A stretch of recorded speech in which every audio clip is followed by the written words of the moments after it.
All right. Hey, good morning. All right. What are we here to talk about today? We're here to talk about some really cool stuff with social media. 3 habits that are going to make your social media successful. Now, I'm a little unorthodox presenter. I kind of like to walk around. I feel sorry for all you people in the front row because I spit a lot and I smash fruit and all sorts of stuff.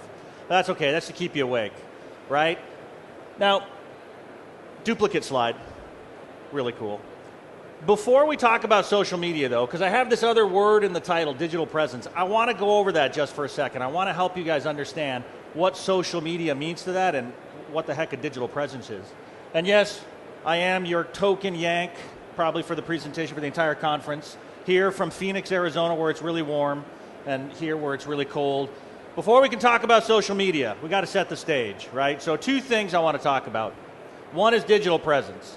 The other thing is this kind of change we're seeing in marketing. We're going from what we call old school marketing, that's advertising, right? That's where you're blasting out your message to every channel, always the same. You just get it out, the biggest volume you can get out there. That's old school advertising. We're moving to engagement marketing, right? It's all about content. It's all about social media. It's all about actually having conversations with your audience versus talking at them. So what's a digital presence? And more importantly, why do you care, right? Well, a digital presence is pretty simple. It's all of these places that you actually go out there and publish content digitally. So it's your website, right? It's your email, it's your Facebook, it's your Twitter. It's all the stuff out there that says, hey, this is my business out on the web. This is my business in the digital world, right? That's your digital presence. And really it's about sort of how you engage with all your users through that content, right? You're out there publishing stuff. You're writing tweets. You're doing Facebook posts. You're creating web pages. You're doing marketing campaigns. You got banner ads. You got stuff coming out your ears on every digital channel you can find, right? But when you engage with users through it, that's what digital presence is really about, right? Instead of just publishing everything out there, remember old school marketing, right? Digital presence is all about new school, the new evolution of marketing, all about engagement. Now, the bad thing about digital presence is that you have one, whether you want it or not, as a company, and it actually has a bunch of content and a bunch of things about it that you don't actually publish. So, for example, if you have a company that makes widgets, make really cool widgets, they're shiny, they're bright, everybody wants one, people are writing reviews about your widgets. And those reviews are appealing all over the place. And so now that's part of your digital presence, because what are people saying? They say, hey, I heard about those really cool widgets in that widget company, but I heard they suck. Where'd you hear that? Their website's awesome. Yeah, but I read this review over here on this one site. So digital presence are not only all the activities you do out online, it's all the activities your customers do out online. So that's a really big distinction to make. And digital presence, it impacts your brand, right? Really. If you've got a horrible digital presence, yeah, people are going to start to think your company is bad, right? So there's an inflection point right now in the market and in marketing where businesses have moved away from just feeling they have to be in the physical world, they have to be in the digital world. We've talked about it for years, but now we're actually starting to see the impact of that. Bad digital presence, bad brand, whether in the real world or the digital world. Now look at this, I'm really proud of myself with this slide. As you notice, that is not a pile of US American dollars, because I was thinking of doing that. I went and got the picture and I went, oh my gosh, no, I'm speaking at a European conference, I got to make it context. And I'm going to come back to the word context here in a second. But the key thing is here, if your digital presence bombs, yeah, your bottom line is going to feel it, right? When people start to reflect negatively on what your business is like in the digital space, it's going to have impacts on what you're selling, who you're selling to, and how much you're selling of it. Digital presence ultimately is about how you communicate your story. It's all about storytelling. You guys have got to heard that right now, right? Everybody in the marketing world is talking about storytelling. I'm guilty. I write tons of stuff about storytelling all the time, and big advertisers are starting to get it, right? So this is totally not in context. But the Super Bowl, right, some people watch it over here. Yeah, it's a really boring football game. But it's like the quintessential place for new advertising. It's awesome, right? Really great big brands come out with these killer commercials. So we saw during the Super Bowl some companies like Audi, right, come out with these really epic stories that didn't have a whole lot to do with their brand or their product. It had to do a lot with the story. And people connect with the story, and what does that mean? It's digital. There's more story elsewhere. That digital presence is going to be really cool. So why is social media so important to your digital presence? Well, you can probably figure that out, right? I don't need any crayons to help draw it out for you. Social media is all about engagement, right? That's where you actually engage users. Social media is really cool for that. I mean, and I have to say, I'm going to thank Mark Zuckerberg at Facebook for making my life really complicated. Because now I have to pay attention to this channel all the time. And Twitter, and Pinterest, and LinkedIn. But the point is that's because that's where all the users are. My digital presence has permeated all of these places, whether I like it or not. I mean, you'd be surprised going onto YouTube, if you go look at product companies, how many users are making videos about products, and how many times those product videos are bad. Hey, watch how this thing breaks when I push these 3 buttons, right? So now all of a sudden, social media is critical for your digital presence. Now, the stuff on the board is definitely rocket science, but using social media effectively, not rocket science. In fact, it's really easy, actually, if you just keep a couple of things in mind. You have to remember these 2 things. I'm going to quiz you on these before you can leave. You can't get out of this room until you know this, right? So write it down. You guys got pads, notes. Really compelling content, engaging users through it is awesome digital presence. You can't really go wrong with that, right? If you're out there creating content that your users want to read, and now I'm going to tell you something, little tip, little technique, little trick. Creating compelling content for your users is not always about your product and service. A lot of times it's about your company or about something else. So I go back to the Super Bowl ad, right? Audi did this great thing about this act of bravery. The 16-year-old kid, he doesn't get invited to the prom. His dad gives him the keys to the S6. Yeah, he's a complete idiot, but still he gives him the keys to the car. The kid gets in the car, is driving down the road, and he has this sort of moment of clarity where he's like, I'm going to go to the prom and kiss the prom queen. And she does it, and he gets a big black eye, and he drives away, right? The key about that wasn't the product. Yeah, he was driving the Audi. It was all about this connection to the main character and this connection to the narrative and the story. And that's when people are going, oh man, now I'm all pumped up and I'm jazzed. I'm going to go drive an Audi, right? And you're not thinking that at first, but that's the compelling content, right? They created compelling content. They've started engaging users through it, and they got a pretty awesome digital presence. Okay, best way to engage, right? I already went over this. Duplicate slide. I like throwing duplicate slides in. Keeps you on your toes. You're like, hey, I've seen that slide before. Yes, you have. Okay, but it's not just another channel, right? Social media is not TV. You cannot just pump out your message 24/7. The same message, same thing. I posted a blog on my website. I'm going to take the title of the blog and I'm going to put it in a tweet and I'm going to put it in a Facebook post and I'm going to have the link there so I drive everyone back to my website. Oops. Epic fail, right? You don't want to be that marketing person. You don't want to be that company. Using social media effectively requires you to create new content for these channels, right? All of these channels are different and the user expectations are different. Right? So a lot of research points, for example, that more effective tweeting has to do with asking a question. But people on Facebook don't like questions. So it's understanding what's going on with your users, testing out little different bits of content to figure out how not to just broadcast your message to a new channel. All right, this is what you've been waiting for. What'd it take us? 8 minutes to get to the habits. Check that out. That's a new record. That's a conference presentation record. Make note of it right here.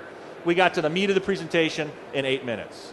Habit number 1, keep it in context. All right, what does that mean? I mentioned context before, right? I had a slide up there which had a big stack of euros and not a big stack of US dollars. It's because I was thinking about where I was going to present. That's context. Context is revolutionizing marketing. It's allowing us to deliver content that is relevant to the user because of where they are, who they're friends with, where they've been, what their history is. Lots of different points, data points that marketers are starting to consume to figure out what content is going to have the most impact with this user. So key habit number 1, you got to keep it in context. Now, we get trapped in here I get trapped often in a big crowd of people that look exactly the same. It's right here, you guys all look the same to me. I'm just kidding. This is the problem we get into in marketing. We start broadcasting the same message to all the different channels, and all of a sudden we look the same. But consistency, right, does not have to go in the face of context. You can be pushing out messages, but you have to figure out how to tweak and tailor them to make them applicable to the channel, right? Now, context is really different in the digital world, right? And especially on all of these devices, right? It's really different between these two behaviors. I'm sitting on the couch with my tablet versus I'm in bed with my computer or my smartphone. Those are two totally different contexts. Users have different expectations when they're on the couch versus when they're in bed. There's a bad joke there that I'm going to refrain from telling. Definitely different from this, right? I got a smartphone, I'm in a retail shop, my expectations for the content are different. And so it's key to understanding how this context works. So different methods for you, right?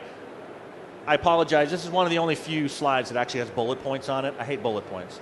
So there's different methods, right? Facebook accepts longer posts, right? Twitter's got 140 characters. LinkedIn's audience is a lot of business professionals. Understanding sort of what this is, keeping it in context is critical, right? Remember who your audience is and what are their expectations. And that's what you should ask yourself every time you're going to publish something to social media. Who's my audience? Who am I trying to reach? What are their expectations? Do they want something long? When I post long posts, do a lot of people interact with them? When I post questions, do people answer them? What are you posting that's successful? And how does that relate to your overall marketing objectives? Tying product into audience is critical. So this is a snapshot of Microsoft's Facebook page. So you wouldn't think this is really spectacular, but on the left-hand side, right, Microsoft is saying, hey, submit a photo. Now, if you're on the Microsoft page and their audience are Microsoft lovers, chances are their audience are going to have Microsoft phones. So what they're really asking is submit a photo with your Microsoft Winmo phone. But they're not actually putting a picture of the phone up there. They're trying to feature information. They're trying to feature a story that doesn't necessarily feature their product. And on the right-hand side, obviously, there's lots of gaming going on with the Xbox, and so they can post content that's related to their products, but not about their products. And again, and then you look down here and you got, almost 1,800 people like this. It's a picture of a bunch of people gaming, but that's what their audience wants. And so they understand, they're keeping it in context. I'm on my Facebook page, on Microsoft. Who is my audience? Most of them are Xbox users. So I'm going to post that content that's relevant to them. Habit number 2. Woo! I'm excited about this one. Use data to make decisions, right? Data is critical with social media. And there's actually this company right out here I just found, Social Knowledge, looks like they offer some really cool dashboards. Kind of like these people. I have no affiliation with Infinigraph, but they happen to be a company out there that's offering marketers the ability to look at their brand as it relates to data, as it relates to social media. So you got these cool like smackdowns over here. You can pit brand against brand. You can see how well you're doing against your competitor. And then you got some other really not so nice looking graphs on the side, right? Typical data graphs. But the key thing is these are tools that allow you to figure out when is my audience engaging, what are they engaging around, what time are they on, all sorts of things. These are a couple other tools that do the same thing. Social Bro is one and Sprout Social is another. And again, these are tools that you can sign up for. You can actually see, and some of you probably using them now. I mean, I use Social Bro personally. I don't think that's a snapshot from my personal account, unless it says like 10 million Twitter users. No, I'm just kidding. So the key thing is here, you can go use these today. Go out, sign up for a tool, figure out what your social media audience is doing right now, right? What are they doing 2 hours from now? What are they doing 10 hours from now? That will help you make decisions about when to post. And if you keep it in context, then you'll have relevant content at the right time of day. Ultimately, see, I went back to just the pictures, right? Pick your tool, right? There's a ton of tools out there. I mean, again, there's one, I'm doing a pitch, I don't even know those people out there. After this, you know what we should do is you guys should all go out as a flash mob and just run up and crowd their entire booth and go, hey, that guy who was speaking in there told us to come and look at you. No, but there are tools everywhere. There's probably 4 or 5 other tools in the show. Critical metrics, right? You have to set these. If you don't set critical metrics, your data is kind of useless. What's important to you? This is totally different for every kind of company, right? Is it number of likes or length of conversation? Maybe. Is it the level of engagement with content by time? So if you've got 8 people responding and they're writing like paragraphs of information versus 40 people responding who are just writing cool or thanks or awesome, right? What's important to you? What's important to your content? And then last is performance of key influencers. Now I'm going to get to this later in the presentation, but your key influencers, you want to show them some love, right? You really do. All right, habit number 3, be your audience. This is the most important habit that you can have. Because a lot of us marketers, we stand over here. You're my customers, you're my audience. You're over there, right? And I treat you like that. I'm just pushing stuff out to you, and I'm typing out, I got a 1 o'clock meeting, I got to get these 4 tweets out, I got a 1:15, I got to put this Facebook post up, boom, I'm done, see you later. And I'm finished. Check those things, check them off. All right, I'm done. You can't do that, right? Habit number 3 is you have to be your audience. You have to be involved in the social media. You have to be like you were reading your own posts. Now, don't go comment or like your own post, that's bad. So doing it right, Coca-Cola, right? I'm going to give you some examples now. This is from their Twitter feed. This is from their Facebook post. So as you can see here, that post that they put in there, and I'll kind of give you a synopsis of it for people in the back. It's basically responding to a customer who was asking or making a comment about their polar bears. And they said, yeah, we love our polar bears. However, we're worried that the hot desert conditions would furl their fur. That has no marketing message whatsoever. It's somebody who's in charge of Coca-Cola responding and engaging to a comment made by one of their users, one of their customers. Doesn't get them anything. Doesn't get them a potential purchase. Doesn't get them a potential sale. What it gets them is an emotional connection. That person who got responded to is like, oh, cool. And if you look at, there's actually 3 likes on it because people respect the fact when brands interact with their audience. All right.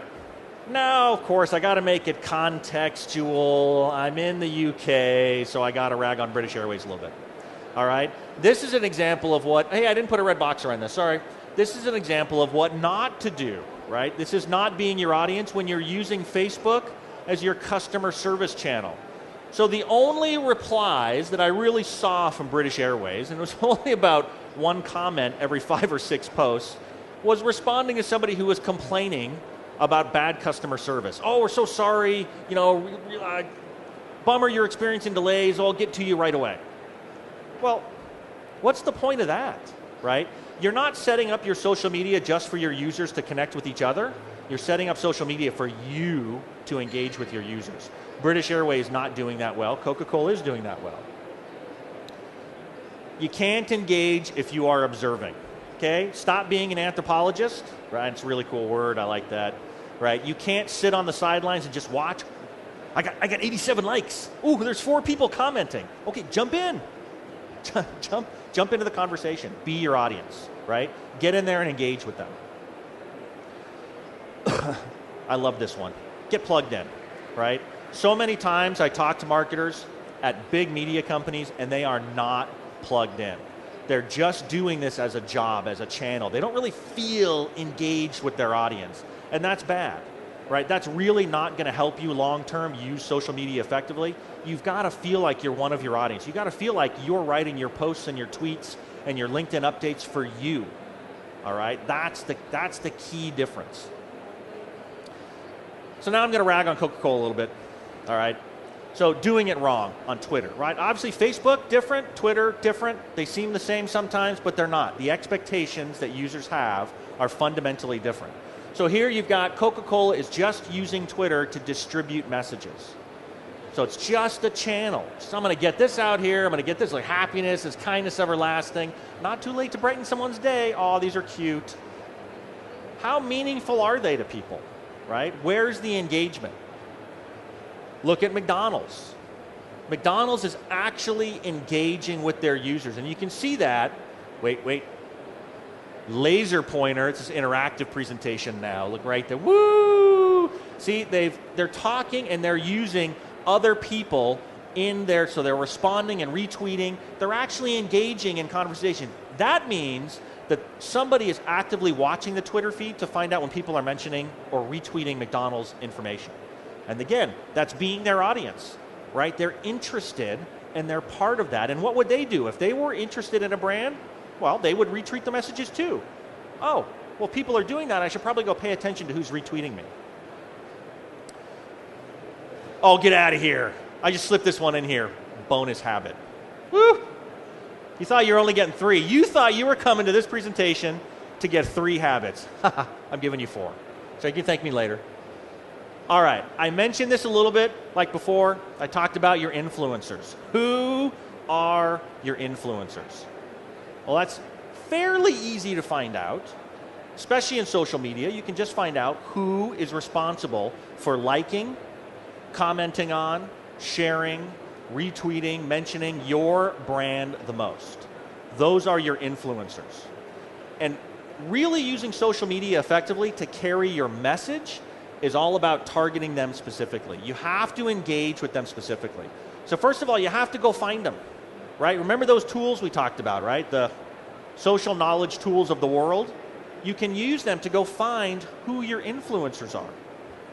After you find them, get them to do the talking for you. That's why you love them.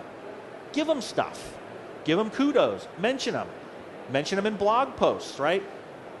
Listen, social media is all about ego. We can get that right off the mat. We all know it's about ego. The influencers want to be seen as influencers. Feed their ego. Because if you feed their ego, they will speak about your company. And if it's positive, it's just going to carry your social media, that sort of aspect of your marketing, exponentially further than you can do it by yourself. Final note. Almost to the end. Do a little Q&A. Social has to be part of your digital DNA. Okay? I'm going to harp on this a lot. You can't just make it a channel. If you just thinking of it as, oh, my boss told me I got to engage in social media, or I know Facebook's important, I'm going to start a Facebook page. If you're just thinking like that, you're going to fail. Your social media is never going to take off the way you want it to. If you want it to, you've got to make it part of your digital DNA, part of your digital presence. I'm telling my story. What parts of my story can I tell on social media? What branches of my story can I tell on social media? And how can I engage with people through those? That's who your story is all about. It's your customer. So if you start talking about I and me and me and me and we and me and I, right, you're going to fail. It's not about you. It's about them, right? So get out of the our, mine, my, me, and we mindset and get into the you mindset. Make it about your customer.